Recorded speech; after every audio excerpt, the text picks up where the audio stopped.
we all love meals that we can do a little bit of prep work and then let it take care of itself. A pot roast is one of the best things that you can do. So I've got, this works for any type of roast, whether it's a chuck roast, any sort of beef roast. I have a rump roast here, but it works with any sort of beef roast cut. I've got a pan here that's getting hot. You can put a little oil in it, but one of my tricks is, if your roast is super, super lean, put a little oil in it. I'm gonna put the fatty side down. That's a good sound. I like the sizzle. You wanna leave it alone. And while it's in there, I just simply use garlic salt. That's me. I don't tend to choose a lot of different flavoring seasonings. So I'm gonna leave this in here. I'm gonna go wash my hand real quick. That fat from that roast is going to provide just enough for when we flip it for that leaner side.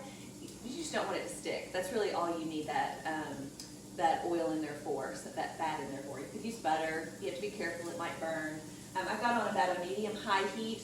You want to get a good brown on this. That's our goal, is just simply browning it. And the quicker you do that, the better the sear, the better the brown, and then we'll flip it, get the same thing, and then I'll show you what's next. All right, so you know when it is time to flip, when it easily releases. There's a little trick for you. If it wants to stick, it probably doesn't have a really good sear. So we're gonna flip it over. The downfall of using plastic tongs. That is, I think we can do a little action shot over here and get the sear. It's beautiful. That's a good sear right there. So that's what you're looking for. Now you want to do the same thing to the other side. So you really want to get a little on the fancy pants side. You could pull the meat out and put your vegetables in, stir those around, and there's actually not a whole lot of oil, just enough to keep the meat from sticking. But you could add some avocado oil or olive oil and get your veggies roasted. I don't have time for that. So what I'm going to do is just throw my veggies in here. I've got potatoes, carrots, and onions. You do whatever you like to the ratio that you like. It just needs to be able to fit in the pot. That's basically all I go for. One thing that I am a little particular about is I put the onions, I like to separate them out. One of my favorite things is just those really velvety, soft onions that you get after cooking in a pot roast. I like to put those down closer to the bottom of the pot next to the meat. If I'm going to brown a vegetable, I might take the time to do the onions, but they are just as delicious without. So I put the onions in first, and then as far as the carrots and potatoes, it really doesn't matter. So we're going to get all that in. It can even go on top of the meat. That's fine. I'm barely going to sit in this pot. Scrunch it all in.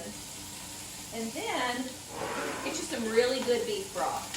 You could use water, but it's just going to water down the flavor. I like our really good beef broth. This is, I have it in a can, but you can get it frozen, thawed out. Make sure that, what I like about our broth, it doesn't have any seasoning in it, so it's just broth goodness. You have to be careful with broth because it tends to have a lot of sodium, and you don't want to have too much sodium in there. It would just get way too salty. So I'm almost to the top. These veggies are going to cook down, so it'll be fine. I am going to put, since I have no seasoning in my stock, my broth, I'm going to put some of this garlic salt over the top to flavor it. When it's finished, I can come back and add more salt if I need to. So I've got almost the veggies almost covered completely. At this point, I'm going to cover it. I've got my oven set on 275. I've got all afternoon, so I'd rather it cook low and slow. I think roast is better that way, so I'm going to pop this in the oven. And I'm going to let it go for quite some time. Go about your day, do what you need to do. What's great about this is you have lots of options at this point. You could do this in the crock pot. Then you really don't have to think about it. If you need it done a little bit quicker, you put it on high. You got a little more time, put it on low. Here's another confession. I've put a roast in frozen without browning it. Now, is it as good?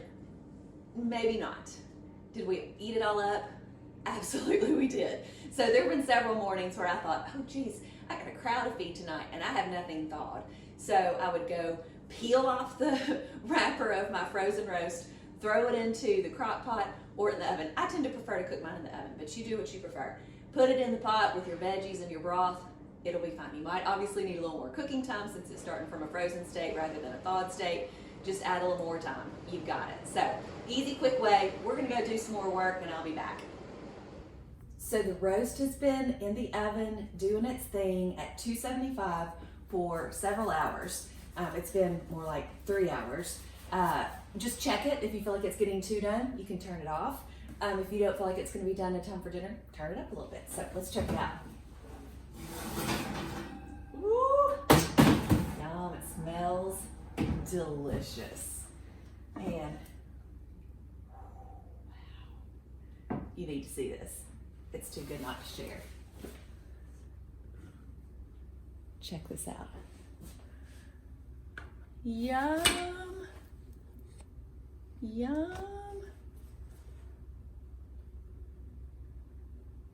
Does that not look divine?